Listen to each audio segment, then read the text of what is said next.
మీలో ఎంతమందికి పరలోక రాజ్యము వెళ్ళాలని ఉంది? కొంతమంది అనుకుంటున్నారు, అయ్యగారండి అప్పుడే అడిగితే ఎలాగా, ఇంకా సమయం ఉంది అనుకుంటున్నారు కదా. ఆ సమయానికే పరలోక రాజ్యానికి అర్హత ఉన్నదా లేదా అన్నది మనము చూద్దాం. మత్తయి సువార్త 5వ అధ్యాయము 3వ వచనము చదువుకుందాం. ఆత్మ విషయమై దీనులైన వారు ధన్యులు, పరలోక రాజ్యము వారిది. చాలండి. ఆత్మ విషయమై దీనులైన వారు ధన్యులు. ఎవరైతే దీనత్వం కలిగి ఉంటారో దీనులైన వారు ధన్యులు అంటున్నారు ప్రభువారు. పరలోక రాజ్యము వారిదే. పరలోక రాజ్యము అనేది హృదయానికి సంబంధించినది. అంటే మనకు కలిగిన యొక్క ఆస్తిపాస్తులు కానీ, పేరు ప్రఖ్యాతులు కానీ, లేకపోతే ఉద్యోగములు కానీ, అంతస్తులు కానీ, ఇవన్నీ కూడా అర్హత లేనివే. పరలోక రాజ్యము మరి ఎవరికి? ఈ పరలోక రాజ్యానికి ఎవరు అర్హులు అనంటే, మనము వాక్యానుసారముగా ధ్యానించబోచు ఉన్నాం. మొదటిగా ఎవరు అర్హులు పరలోక రాజ్యానికి అనంటే, మనకంటే చిన్న బిడ్డలు అర్హులంట. ఎందుచేతనంటే ఈ చిన్న బిడ్డల యొక్క హృదయము ఎలాంటి హృదయము అంటే నిర్మల హృదయము కలవారు, అంటే మంచి హృదయము కలవారు వీళ్ళు చిన్న బిడ్డలు. లూకాసు వార్త 18వ అధ్యాయము 16వ వచనంలో చూస్తే యేసుక్రీస్తు ప్రభువారు అంటున్నారు, అయితే యేసు వారిని తన యొద్దకు పిలిచి, చిన్న బిడ్డలను ఆటంకపరచక వారిని నా యొద్దకు రానీయుడి. దేవుని రాజ్యము ఇలాంటి వారిది. చిన్న బిడ్డల వలె దేవుని రాజ్యము అంగీకరింపని వాడు దానిలో ఎంత మాత్రము ప్రవేశింపడని మీతో నిశ్చయముగా చెప్పుచున్నానెను.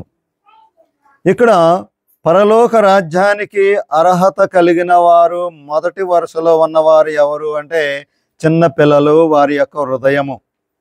దీనిని బట్టి మనకు ఏం అర్థమవుతుంది అంటే, ఇప్పుడు మనము పెద్దవారమైనప్పటికీ కూడా మనం ఎలాంటి హృదయము కలిగి ఉండాలి అంటే చిన్న పిల్లలకు కలిగిన యొక్క నిర్మలమైన హృదయము కలిగి ఉండాలి, మంచి హృదయము కలిగి ఉండాలి. ఒకసారి యేసుక్రీస్తు ప్రభువారు కొండ మీద ప్రసంగము చేస్తూ ఉండగా ఆయన యొక్క మాటలు వినటానికి జనసమూహము గుమికూడి వచ్చి ఉన్నారు. ఆయన అలా చెప్తూ ఉన్నారు. 3 రోజులు అయిపోయింది. ఆ వచ్చిన వారిలో కొంతమంది బహుశా భోజనాలు ఏమైనా తెచ్చుకుని ఉండవచ్చు, కొంతమంది ఏ భోజనము తెచ్చుకోలేదు. అయితే వారికి ఆ సమయము తెలియలేదు.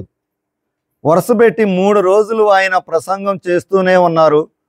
ఆయన దగ్గర పాదాల దగ్గర వారు కూర్చుని ప్రభువారి యొక్క మాటలు వింటూనే ఉన్నారు.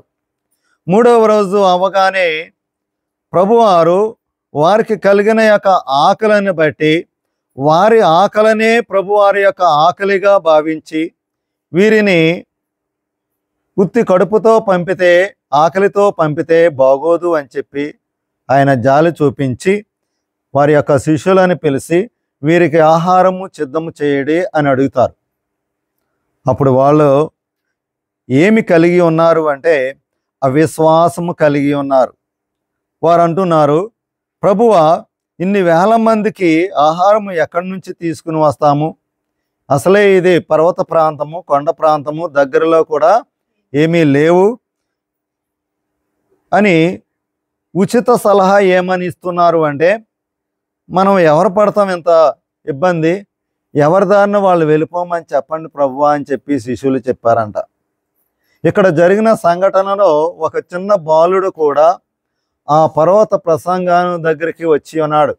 వాళ్ళ అమ్మ ఆ బాలుడు వెళ్ళే ముందుగా ఏమి పంపించింది అంటే 5 యవల రొట్టెలు 2 చిన్న చేపలు ఇచ్చి పంపించింది.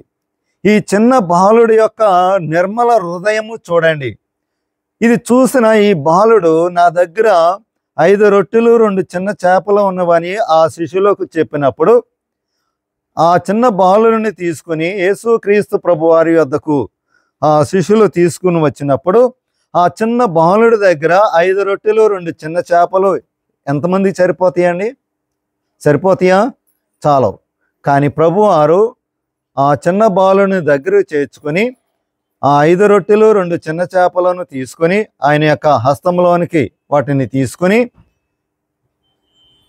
తండ్రిని ప్రార్థిస్తూ స్తుతిస్తూ, తండ్రి నీకు కృతజ్ఞతలు అని తెలియపరుస్తూ ఎప్పుడైతే ఆయన ప్రార్థించారో ఆ తర్వాత ఈ 5 రొట్టెలు 2 చిన్న చేపలు 5,000 మందికి సమృద్ధిగా సరిపోగా ఇంకా కొన్ని గంపలు మిగిలి ఉన్నవి. అంటే ఈ చిన్న పిల్లవాడి యొక్క హృదయము ఎలాంటిది అంటే నిర్మల హృదయము కలిగిన వాడు. అంటే తన దగ్గర ఉన్నవి ఇచ్చే యొక్క స్వభావము కలిగిన వాడు. అలాంటి వారు మాత్రమే పరలోక రాజ్యంలోనికి మరి అవకాశం ఉన్నది అని చెప్పి యేసుక్రీస్తు ప్రభువారు ఆ చిన్న పిల్లవాడిని దగ్గరికి పిలిచి ఆశీర్వదిస్తూ తన యొక్క నిర్మల హృదయాన్ని ఆయన ఎంతో ఇష్టపడ్డారంట. ఇష్టపడుతూ ఇలాంటి చిన్న బిడ్డల హృదయము కలిగిన వారు మాత్రమే పరలోక రాజ్యంలోనికి ప్రవేశము ఉన్నది అని చెప్పి ఆయన చెప్పినప్పుడు ఆయన యొక్క శిష్యులు చాలా సిగ్గుపడ్డారంట. వారి యొక్క అపనమ్మిక అవిశ్వాసమును వారు చూసి ఆ శిష్యులు బాధపడ్డారు. అయ్యో మేము ఎంత తప్పు చేశాము అని చెప్పి. చూసారండి, ఈ చిన్న పిల్లవాడిలో ఎలాంటి కపటము లేదు, స్వార్థము లేదు, ఎలాంటి విరోధము కూడా లేదు. ఈ చిన్న పిల్లవాడి యొక్క హృదయం ఎలా ఉంటుంది అంటే ఎవరినైనా సరే క్షమించే యొక్క హృదయం కలిగి ఉంటారు చిన్న బిడ్డలు. యేసుక్రీస్తు ప్రభువారు దీనిని బట్టి మనకి ఏం తెలియపరుస్తున్నారు అంటే మన యొక్క విరోధులైనా పొరుగు వారినైనా క్షమించే యొక్క హృదయము కలిగి ఉండాలి. అదే నిర్మలమైన హృదయము. ఈ చిన్న బిడ్డల గురించి మత్తయి సువార్తలో ప్రభువారు ఏమంటున్నారో ఒకసారి చూద్దాం. మత్తయి సువార్త 18వ అధ్యాయము 4వ వచనము చూడండి. కాగా ఈ బిడ్డ వలె తాను తగ్గించుకున్న వాడెవడో వాడే పరలోక రాజ్యంలో గొప్పవాడు. ఎందుకు చిన్న బిడ్డలను గురించి ప్రభువారు తెలియపరుస్తున్నారు అంటే మొదటిగా హృదయానికి 4 భాగాలు ఉన్నవి. అంటే 4 రకాలమైన హృదయాలు ఉన్నవి. ఇప్పుడు మనం మొదటి హృదయం చూస్తున్నాం. ఈ మొదటి హృదయము ఏమిటి అంటే నిర్మల హృదయము, అంటే స్వచ్ఛమైన హృదయము. అది ఎవరికి ఉంటుంది? చిన్నపిల్లలకు ఉంటుంది. మనము కూడా చిన్నపిల్లల యొక్క హృదయము కలిగి ఉండాలి. ఆ చిన్న పిల్లల యొక్క హృదయములో ఏమి ఉన్నది అంటే నిర్మల యొక్క హృదయము తాను తగ్గించుకోవటం. హెచ్చించుకోవనే బదులు ఎప్పుడైతే మనం తగ్గించుకున్నామో అప్పుడు మనము హెచ్చించబడతాము, పరలోక రాజ్యానికి మనము అర్హులవుతాము అని చెప్పి చిన్న బిడ్డలను ఉపమానముగా ప్రభువారు తెలియపరుస్తూ ఉన్నారు. ఇంకొక మాట కూడా ఉంది. 5వ వచనంలో ఏమంటున్నారంటే ఇలాంటి ఒక బిడ్డను నా పేరట చేర్చుకునేవాడు నన్ను చేర్చుకొనును అంటున్నారు.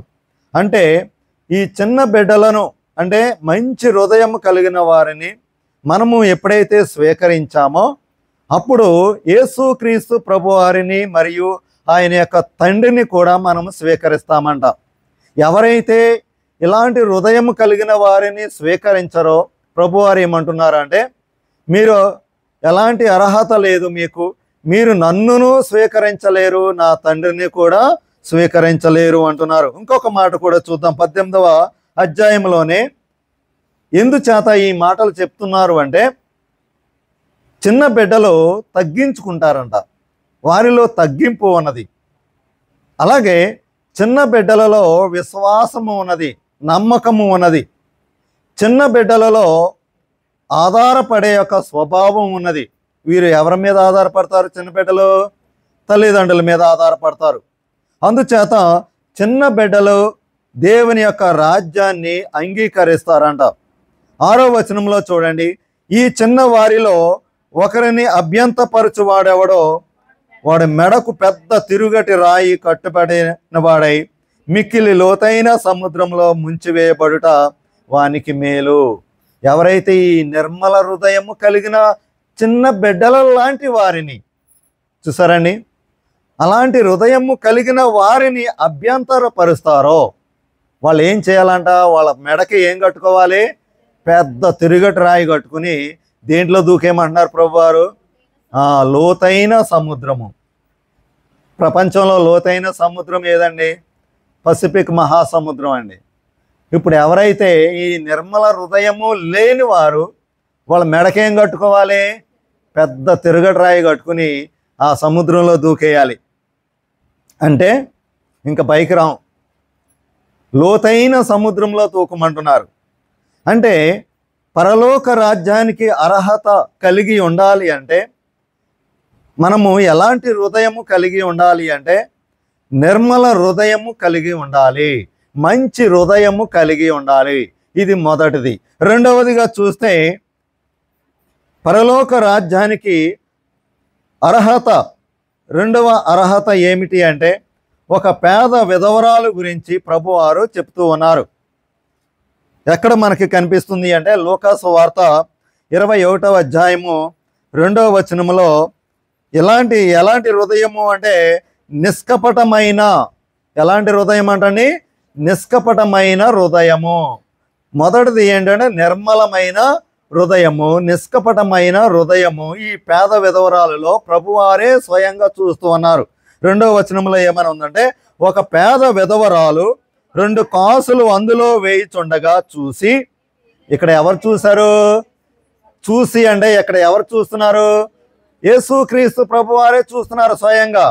ఈ పేద విధవరాలు అందరికంటే ఎక్కువ వేసినని మీతో నిజముగా లేదా నిశ్చయముగా చెప్పుచున్నాను. వారందరూ తమకు కలిగిన సమృద్ధిలో నుండి కానుకలు వేసిరి గాని ఈమె తన లేమిలో తనకు కలిగిన జీవమంతయు వేసినని వారితో చెప్పాను.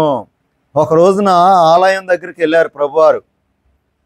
అందరూ ఆలయంలో ప్రార్థన చేసుకుని కానుకలు పెట్టి ఉందంట. అక్కడ ఆ కానుకల పెట్టిలో కానుకలు వేస్తున్నారు.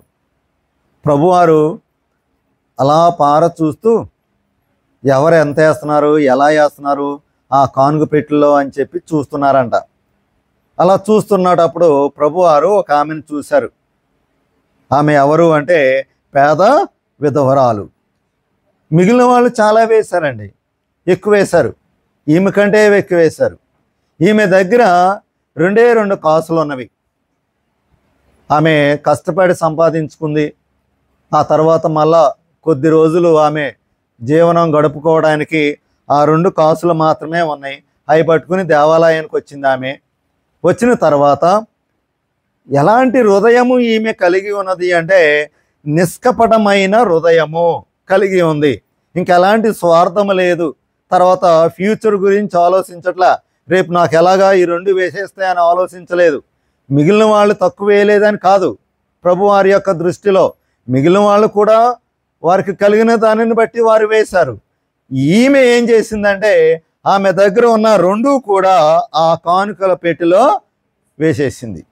అంటే దాని అర్థం ఏమిటి అంటే ఇవి వేసేస్తున్నాను, మరి నా పరిస్థితి ఏమిటి అని అంటే ఆ పరిస్థితి ఎవరు చూస్తారని తను తలంచింది అంటే దేవుడే చూసుకుంటాడు. అంటే ఇలాంటి హృదయము కలిగిన వారు మాత్రమే పరలోక రాజ్యానికి అర్హులు అని ప్రభువారు ఈమెను ఉపమానముగా ఈమెను తెలియపరుస్తూ మిగిలిన వారు ఎలా వేశారు అంటున్నారు అంటే వారిలో కొంచెం తగ్గించుకుని అంతెందుకులే ఇంత వేద్దాం మళ్ళీ తర్వాత మనకు సరిపోతలే అని చెప్పి కొంతమంది వేయవలసినా కూడా సరిగా వేయని వారు కూడా ప్రభువారు చూశారంట. కానీ ఈమె మాత్రం పూర్తిగా వేసేసింది. అంటే ఆమెకు కలిగిన వాటిలో మరి ప్రభువారు ఏమన్నారంటే వేసిన వారి అందరిలో కూడా ఎక్కువగా వేసినది ఎవరు అంటే ఈ పేద విధవరాలు. అంటే ఈమె హృదయంలో ఏమి ఉన్నది అంటే ప్రేమ ఉన్నది, సమర్పణ ఉన్నది. మిగిలిన వారిలో అంతగా ప్రేమ లేదంట, సమర్పణ లేదంట. స్వయంగా ప్రభువారే తెలియపరుస్తున్నారు. అంటే నిష్కపటమైన హృదయము 2వ రకం. ఈ నిష్కపటమైన హృదయము కలిగిన వారే పరలోక రాజ్యానికి అర్హులు అంటున్నారు. ఇంకా 3వ లక్షణము మన యొక్క హృదయంలో మూడవ హృదయము ఎవరు అంటే మీరు చాలాసార్లు విని ఉంటారు, మంచి సమరయుడు గురించి. ఎవరండి? మంచి సమరయుడు గురించి మీరు చాలాసార్లు వినుంటారు. ఉపమానం గురించి లూకా సువార్త 10వ అధ్యాయము 33వ వచనంలో మనకి కనిపిస్తూ ఉంది. ఈ మంచి సమరయుడి యొక్క హృదయము ఎలాంటిది అంటే నిస్వార్థమైన హృదయము. ఎలాంటి హృదయం అంటండి? నిస్వార్థమైన హృదయము ఈ మంచి సమరయుడిలో ఉంది. అక్కడ చూడండి 33వ వచనంలో, అయితే ఒక సమరయుడు ప్రయాణం అయిపోవచ్చు, అతడు పడి ఉన్న చోటికి వచ్చి అతనిని చూసి అతని మీద జాలిపడి దగ్గరకు పోయి నూనెయు ద్రాక్షారసము పోసి అతని గాయములను కట్టి తన వాహనం మీద ఎక్కించి ఒక పూటకూల వాని ఇంటికి తీసుకుని పోయి అతన్ని పరామర్శించెను. ఈ ఉపమానంలో, ప్రభువారు చెప్పిన యొక్క ఉపమానంలో, ఈ మంచి సమరయుడు కంటే ముందు ఇద్దరు ఉన్నారు. ఆ ఇద్దరు ఎవరు? మొదటివాడు ఎవరు అంటే యాజకుడు, దైవజనుడు. ఈ దైవజనుడు ఆ మార్గమున వెళుతూ ఉండగా ఒక వ్యక్తిని దొంగలు కొట్టి గాయపరిచి తన దగ్గర ఉన్నవన్నీ కూడా దోసుకుని ఓ పక్కన రోడ్డు పక్కన పడేసి వెళ్ళిపోయారు. ఈ యాజకుడు చూశాడు, తన శరీరం అంతా గాయము రక్తముల చేత పడి ఉన్నాడు. మరి యాజకుడు చేయవలసిన పని ఏమిటి అని అంటే తనను కాపాడాలి. కానీ ఈ యాజకునిలో మంచి హృదయము లేదు, నిస్వార్థమైన హృదయము లేదు. కనుక ఏమని అనుకున్నాడు అంటే, నా కోసం చాలామంది ఎదురు చూస్తున్నారు ఆలయంలో, నేను వెళ్ళి అక్కడ ప్రసంగం చేయాలి, బోధించాలి, మళ్ళా వాళ్ళందరూ కూడా విసుక్కుంటారు, లేకపోతే వెళ్ళిపోతారేమో అని చెప్పి మళ్ళా నా పరిచర్యకు ఎక్కడ ఆటంకము వస్తుందో అని చెప్పి యాజకుడు ఏం చేశాడు అంటే అలా చూస్తూనే వెళ్ళిపోయాడు. మొదటి వ్యక్తి. ఆ తర్వాత రెండో వ్యక్తి వచ్చాడు. ఈ రెండో వ్యక్తి కూడా యాజక వంశము వాడే, దేవుని యొక్క సేవ సంబంధించిన వాడే. ఆ రెండో యొక్క వ్యక్తి ఎవరు అంటే లేవీయుడు. ఈ లేవీయుడు కూడా ఈ గాయపడిన యొక్క వ్యక్తిని చూశాడు, రోడ్డు పక్కన పడే యొక్క వ్యక్తిని చూశాడు. మరి తన బాధ్యత ఏమిటి? తనని కాపాడాలి, జాలి చూపించాలి. కానీ ఈ లేవీయుడు కూడా ఏం చేశాడు అంటే, నాకు చాలా పనులు ఉన్నవి, మరి ఆ పనులు ఆగిపోతేవి, నేను వెళ్ళాలి అని చెప్పి ఆ గాయపడిన యొక్క వ్యక్తిని అలా చూస్తూనే వెళ్ళిపోయాడు. మూడో యొక్క వ్యక్తి వచ్చాడు. ఆ మూడో యొక్క వ్యక్తి ఎవరు అంటే మంచి సమరయుడు. మొదటి ఇద్దరిలో ఎలాంటి హృదయం లేదు అంటే నిస్వార్థమైన హృదయం లేదు, స్వార్థ హృదయం ఉంది. కానీ మంచి సమరయుడిలో నిస్వార్థమైన హృదయము లక్షణము కలిగి ఉన్న ఒక వ్యక్తి. ఇతను చూడగానే తనకు చాలా పని ఉందండి, చాలా ముఖ్యమైన పనుల మీద వెళ్తున్నాడు మంచి సమరయుడు. మరి ఆ పని కానీ మానేశాడు అనుకో, తను చాలా నష్టపోతాడు. అయినా సరే చూసి జాలిపడి కనికరము పొంది దగ్గరకు వెళ్ళి నూనె రాశాడు. మొదటిగా అంటే ఫస్ట్ ఎయిడ్ అంటారు దీన్ని. మొదటిగా దెబ్బ తగిలినప్పుడు ఏం చేస్తారు ఆర్ఎంపీ డాక్టరు, అదేవిధంగా ఫస్ట్ ఎయిడ్ చేస్తున్నాడు అన్నమాట. నూనె రాసి ద్రాక్షారసమును కూడా పోసి ఆ గాయములను కట్టి తన వాహనం మీద వెక్కించుకొని పూటకూలవాని వద్దకు తీసుకుని వెళ్ళాడు. వెళ్ళి వాడికి కొంత ధనమునిచ్చి, ఇదిగో జాగ్రత్తగా చూసుకో, నేను మరుసటి దినము మార్నింగ్ వస్తా, నీకు ఇంకా ఏమైనా కావాలంటే ఖర్చు, ఇతనికి నిమిత్తమై ఇంకా ఏమైనా ఖర్చు అయితే నేను మరలా ఉదయాన్నే వచ్చి నేను నీకు డబ్బులు ఇస్తాను అని చెప్పి ఈ మంచి సమరయుడు చెప్తాడు. ఎందుకు అని అంటే తన యొక్క హృదయంలో ఉన్న యొక్క లక్షణము ఏమిటి అంటే నిస్వార్థమైన లక్షణము. తన హృదయము ఎలాంటిది అంటే నిస్వార్థమైన హృదయము అనమాట. యేసు క్రీస్తు ప్రభు వారు ఇదే చెప్తూ ఉన్నారు.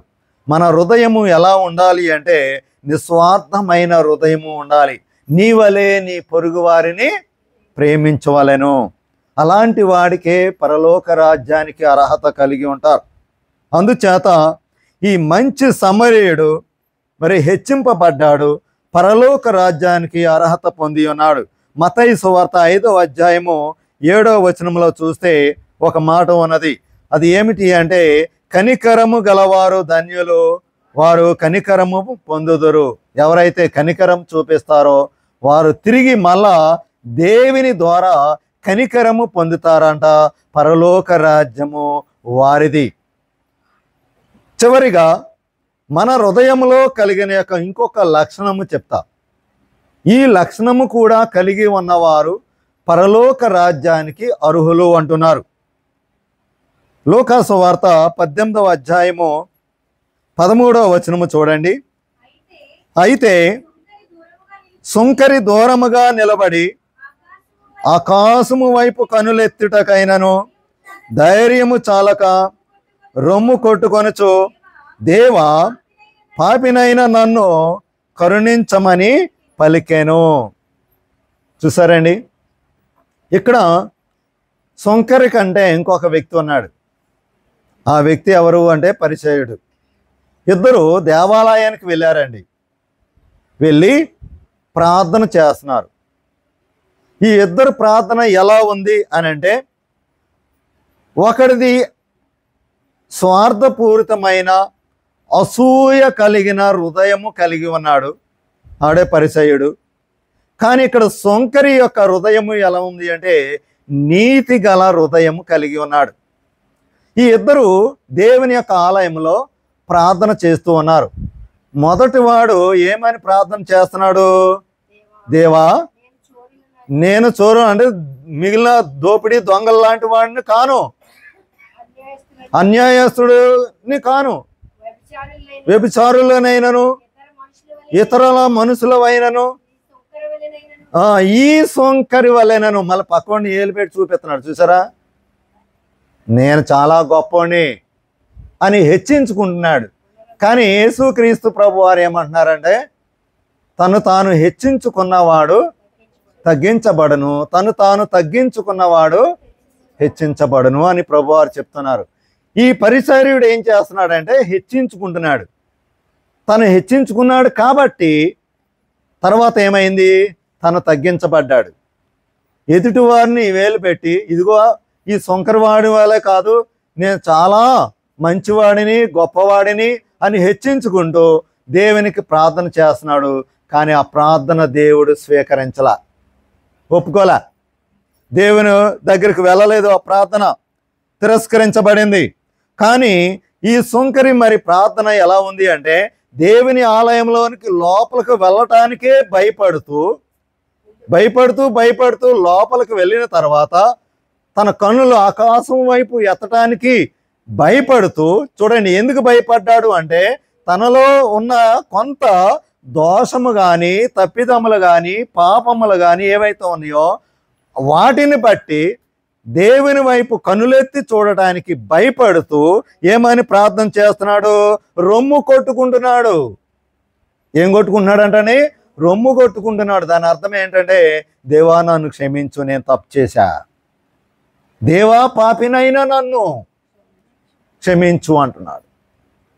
మనం పాపం చేసామనుకోండి, పాపం అంటే పెద్ద పాపమేం కాదు. మనలో ఉన్న యొక్క దురాలోచన, అసూయ, ద్వేషము, స్వార్థము ఏవైతే ఉన్నాయో ఇవి పాపం. పాపం అంటే పెద్ద భయంకరమైన పాపాలు చేయవసలా. మనం మనలో ఉన్న యొక్క పాపాన్ని మనం ఒప్పుకోం. పోనీ పక్క వాళ్ళ దగ్గర ఒప్పుకోం. ఇదిగో నేను పాపిని అన్నాం అనుకో, మరుసటి రోజే పాపి అంటారు, మన పేరు మర్చిపోయి వాళ్ళు పాపి అని పిలుస్తారు. కానీ దేవుని దగ్గర మనం ఏం ఒప్పుకోవాలంట? దేవా, నేను పాపిని అని ఒప్పుకోవాలంట. ఎప్పుడైతే ఈ సమర్పణ ఉన్నదో, ఈ సుంకరి ఏమని ప్రార్థన చేస్తున్నాడు? పాపినైనా నన్ను కరుణించమని పలుకుతూ ఉన్నాడు, అంటే మొరపెడుతూ ఉన్నాడు. ఇతనిలో వేషధారణ అనేది అస్సలు కనిపించట్లేదు. పరిచర్యలో ఏం కనిపిస్తుంది అంటే వేషధారణ కనిపిస్తుంది, పైకి నటిస్తున్నాడు. కానీ ఈ సుంకరిలో నీతి గల హృదయము కలిగి ఉన్నాడు, మంచి హృదయము కలిగి ఉన్నాడు. కాబట్టి ఈ ఇద్దరు ప్రార్థన చేసినప్పుడు ఈ సుంకరి హెచ్చించబడ్డాడు దేవుని దృష్టిలో, పరిచర్యుడు తగ్గించబడ్డాడు. ఈ ఇద్దరు చేసిన యొక్క ప్రార్థన, సుంకరి యొక్క ప్రార్థన దేవుడు స్వీకరించాడు. ఈ పరిచర్యని యొక్క ప్రార్థన దేవుడు తిరస్కరించాడు. మనము కూడా ఎలాంటి హృదయము కలిగి ఉండాలి అంటే నీతి గల హృదయము కలిగి ఉండాలి. అందుకే 18వ అధ్యాయంలోనే, లోకాసు వార్త 18వ అధ్యాయంలోనే స్వయంగా ప్రభువారు పలుకుతూ ఉన్నారు. 14వ వచనంలో ఏమని అంటే, అతని కంటే ఇతడు నీతిమంతుడిగా తీర్చబడి తన ఇంటికి వెళ్ళనని మీతో చెప్పుచున్నాను. ఇద్దరు ప్రార్థన చేసినప్పుడు ఇద్దరు ఇంటికి వెళ్ళారు. కానీ ఇద్దరు వెళ్ళినప్పుడు ఒకడు అవినీతిపరుడిగా వెళ్ళాడు, ఇంకొకడు నీతిమంతుడిగా వెళ్ళాడంట. నీతిమంతుడిగా వెళ్ళిన వాడు ఎవరు అంటే ఈ సొంకరే. పైగా ప్రభువారు ఏమంటున్నారంటే, తను తాను హెచ్చించుకున్నవాడు తగ్గించబడును, తను తాను తగ్గించుకున్నవాడు హెచ్చించబడును అంటున్నారు. అంటే నీతి న్యాయము కలిగిన యొక్క వ్యక్తి యొక్క సొంకరి, యథార్థ ఆరాధన కలిగిన యొక్క వ్యక్తి సొంకరి. మనం కూడా అలాంటి లక్షణాలు కలిగి ఉండాలి. విరిగి నలిగిన హృదయము ఈ సొంకరిలో కనిపిస్తుంది. అందుకే రొమ్ము కొట్టుకుంటూ దేవా నేను పాపిని అంటున్నాడు. అందుచేత మనము కూడా అలాంటి హృదయము లక్షణము కలిగి ఉంటే దేవుడు తప్పనిసరిగా మన ప్రార్థనను ఆలకిస్తాడు. మత్తయి సువార్త 5వ అధ్యాయము 10వ వచనంలో ఒక మాట ఉన్నది. అది ఏమిటి అంటే, నీతి నిమిత్తము హింసించబడువారు ధన్యులు, పరలోక రాజ్యము వారిది. మనము ఏమన్నా ఎవరి చేత అయినా సరే హింసించబడినా అవమానపరచబడినాను, చూడండి, మన మీద నిందలు వేసినా సరే మనకి దేవుడున్నాడు. దేవుడు మనల్ని నీతిమంతులుగా తీస్తాడు. పరలోక రాజ్యానికి అర్హత మనము కలిగి ఉంటాం తప్ప మిగిలిన వారు కలిగి ఉండరు. ఈ నీతి న్యాయములు, ప్రేమ అనురాగములు, కనికరము, కరుణ, దయ, మరి క్షమాపణ, ప్రేమ, ఈ లక్షణాలు మన యొక్క హృదయంలో కలిగి ఉండాలి. ఏవైతే ఇప్పుడు మనం చెప్పుకున్నామో ఇవి దైవ గుణములు, దైవ లక్షణములు ఇవే. ఈ లక్షణములు ఎవరిలో ఉంటాయో వారందరూ కూడా పరలోక రాజ్యానికి అర్హులు అంటున్నారు. అందుకే ప్రభువారు ఇంకొక ఉపమానంలో తెలియపరుస్తున్నారు. ఒక ధనవంతుడు మరియు పేద లాజరు గురించి. ఈ ధనవంతుడు తను జీవించిన యొక్క జీవితం అంతా కూడా చక్కగా సుఖభోగములతో జీవించాడు. ఎదుటివారి పొరుగువారిని ఎలాంటి ప్రేమతో చూడలేదు. తను మాత్రమే స్వార్థంగా జీవించాడు, మరణించాడు. ఎక్కడికి పోయాడు? నరకానికి పోయాడు. ఈ పేదవాడు కూడా జీవించాడు, మరణించాడు, కానీ పరలోక రాజ్యానికి వెళ్ళాడు. అక్కడ అబ్రహాము రొమ్మున ఆనుకొని ఉన్నాడు ఈ యొక్క పేద లాజరు. అది చూసిన ధనవంతుడు మొరపెట్టాడు అక్కడ, కానీ ఫలితము లేదు. కనుక పరలోక రాజ్యానికి అర్హత కావాలి అని అంటే మన యొక్క హృదయంలో 4 లక్షణాలు కలిగి ఉండాలి. మొదటి లక్షణం ఏమిటి? నిర్మల హృదయము మనము కలిగి ఉండాలి. రెండవ లక్షణం ఏమిటి అంటే నిష్కపటమైన హృదయము కలిగి ఉండాలి. మూడవది నిస్వార్థమైన హృదయము కలిగి ఉండాలి. నాలుగవదిగా నీతి గల హృదయము కలిగి ఉండాలి. మన హృదయము మొదటిగా శుద్ధీకరించబడాలి. మన హృదయము బాగుంటే మనం ఏదైతే ప్రార్థిస్తున్నామో, దేవుణ్ణి అడుగుతున్నామో, వెంటనే ఆ యొక్క మనవి, విన్నపము దేవుని దగ్గరికి డైరెక్ట్గా వెళ్ళిపోతుందండి. ఇంకా దానికి ఎలాంటి ఆటంకము లేదు. మనం కోరినది, అడిగినది దేవుడు ఇస్తాడు. మన హృదయము శుద్ధీకరించబడాలి. అప్పుడు మనం చేసే యొక్క ప్రతి ఒక్క విషయము ప్రార్థన చేసినప్పుడు దేవుడు తప్పనిసరిగా స్వీకరిస్తాడు. అదేవిధంగా ఈ భూమి మీద మనము జీవించినంత కాలము కూడా మరి ఇలాంటి లక్షణము కలిగిన యొక్క హృదయం కలిగి మనం జీవించినట్లయితే ఆ తర్వాత వెంటనే మనకి అక్కడ వీసా దొరుకుతుంది. ఎక్కడ వీసా దొరుకుతుంది? పరలోక రాజ్యానికి వీసా ముందుగానే మన భూలోకంలోనే తయారు చేసుకుని మన జేబులో పెట్టుకుని రెడీగా ఉంటాం. మనం వెళ్ళవలసిన సమయం వచ్చినప్పుడు ప్రభువా ఇదిగో నేను వచ్చేస్తున్నానని చెప్పి పరలోక రాజ్యంలోకి దూకేస్తాం. కొద్ది వాక్యమును దేవుడు దీవించునుగాక. ఆమేన్. ప్రార్థన చేసుకుందామండి. మహాపరిశుద్ధుడు అయిన తండ్రి, వందనములు నైనా, స్తుతులు, స్తోత్రములు. ఇదిగో నైనా, ఇప్పటి వరకు నీవు మాతో మాట్లాడి ఉన్నావు.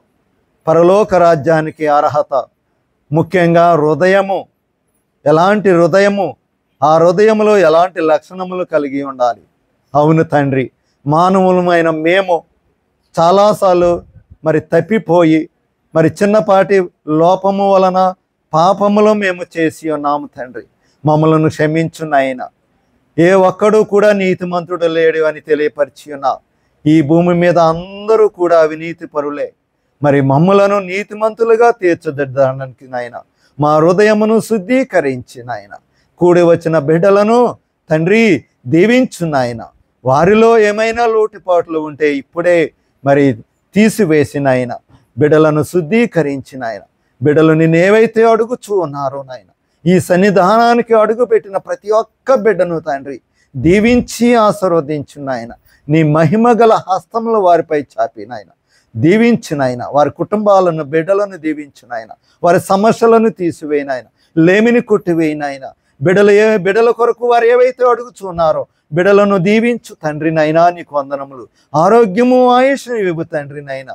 కూడి వచ్చిన ప్రతి ఒక్క బిడ్డను, రాని బిడ్డలను కూడా దీవించి ఆశీర్వదించమని యేసు నామమున ప్రార్థిస్తున్నాము తండ్రి. ఆమేన్. అందరికీ మరణాత.